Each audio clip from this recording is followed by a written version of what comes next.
Hey guys, so I wanted to introduce to you macros. Like, what are macros and how would you track your food on a daily basis to stay on track for overall progress for fat loss, right? So, I don't recommend this for beginners because it can become a little irritating if you're not used to tracking your food on a daily basis. So just focus on eating daily, 3 meals a day, and maybe one snack if needed. Until you're just used to eating a low carb, high fat diet, and then once you are used to that and your body is all used to that, maybe you're gonna start getting less hungry. Then possibly start adding in some tracking so you know where you're at, and start adding in some fasting as well, because that's going to help so much. So if you haven't seen that post on what to eat and what is intermittent fasting, I want you to check that out because there's so many benefits to that for fat loss after you've been doing this for a few weeks and got fully adapted. Anyway, I'm rambling on. We're going to talk about macros. Like, what are they? And as you can see here, it says the term macros is short for macronutrients in the context of nutrition and the keto diet. Macronutrients are the energy-giving components of food that fuels our body. They include carbohydrates, protein, and fat. This is where your dietary calories come from. And this is not just with keto. This is with any type of diet program or whatever you're eating, period. You want to definitely track your carbs, your protein, your fat, so that you know where your dietary calories are. But anyway, calories is not really the issue here. We want to make sure the percentages of each one of these are on point. We want to make sure our carbs are 5 to 10%. Protein is moderate, about 20 to 25%, and the fat is higher than everything, at least 60 to 70 to 80%.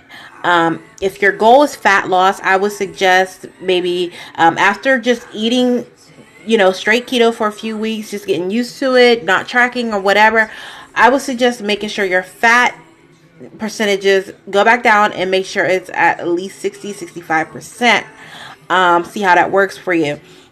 If for some reason you still feel like you're a little hungry, which I doubt, but if so, then you can always go up with your fat a little bit to 65 to 70%, then 75% if needed. Okay, it just depends on how you feel. You do not want to up your protein. You want to keep your protein 20-25%. Your carbs don't move at all, 5 to 10%. Okay, I recommend 5% and just keeping it there eventually. But yeah, so that is what macronutrients is.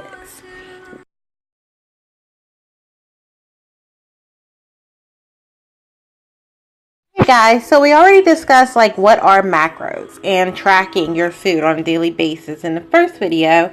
So I wanted to show you like how do you do it? Like how do you track it? So there's different ways you can do this. You can go on ketoconnect.com and they have a calculator as well. But you can also do this on your phone by using different apps. Now, I've used MyFitnessPal for a long time, and I'm currently trying out a new app called Carb Manager. And it automatically tells us what our net carbs are. What are net carbs? Okay, net carbs are the total carb grams minus the fiber. Okay, you want to subtract that from the carbohydrates. Okay, and then you'll get your net carb number.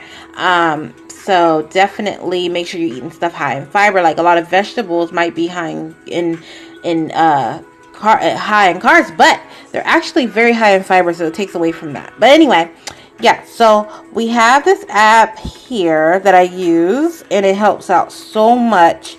As you can see, my numbers here are just what we're looking for. That's exactly what you want to see it go throughout the day. You want your carbs to be low, you want your fat to be ahead, and your protein to be in the middle there. So this is something, just a little look at what I eat on a typical day. I don't make it too hard. Very simple, very easy. So yeah, it's pretty easy to use, and I can just go here and I can do the scan. As you can see, we can do this scanning. You can scan your food, and you can do searches, and it can pretty much search anything,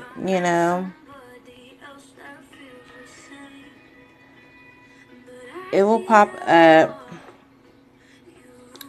And I'm just going to put ground turkey in, for example. And it'll tell you where it's at. Okay, and then you can add it to your breakfast, lunch, dinner, snack. It tells you everything about it. And then you would just add it in to your meals. And it will pop up in like dinner. Then you can delete it. You can copy it and add it in another part. If you ate it more than once, you can edit it. All that good stuff. And it just keeps you on track to see where you're at for the day. Okay? You don't have to be perfect. Okay? But just knowing where you are, you know, knowing where you are is really, really good. And you can go back days. So yeah, I was just trying to figure out this app, and some days were on, some days was off. But yeah, you can plan ahead before the day start and add some meals in as well. Another app that I used before I started using the card manager is myfitnesspal.com. And you can do this on your computer, and you can do this on your phone. So it's pretty simple. The only difference is that MyFitnessPal does not track net carbs. So you're going to have to go in manually and subtract the fiber from the carbs, okay? That's the only difference. I will say also the difference is almost everything that you want to search, including restaurants and other places, you can find them on MyFitnessPal. So far, I've seen that you can't really find everything on the card manager. However, that might have something to do with me not having a paid app.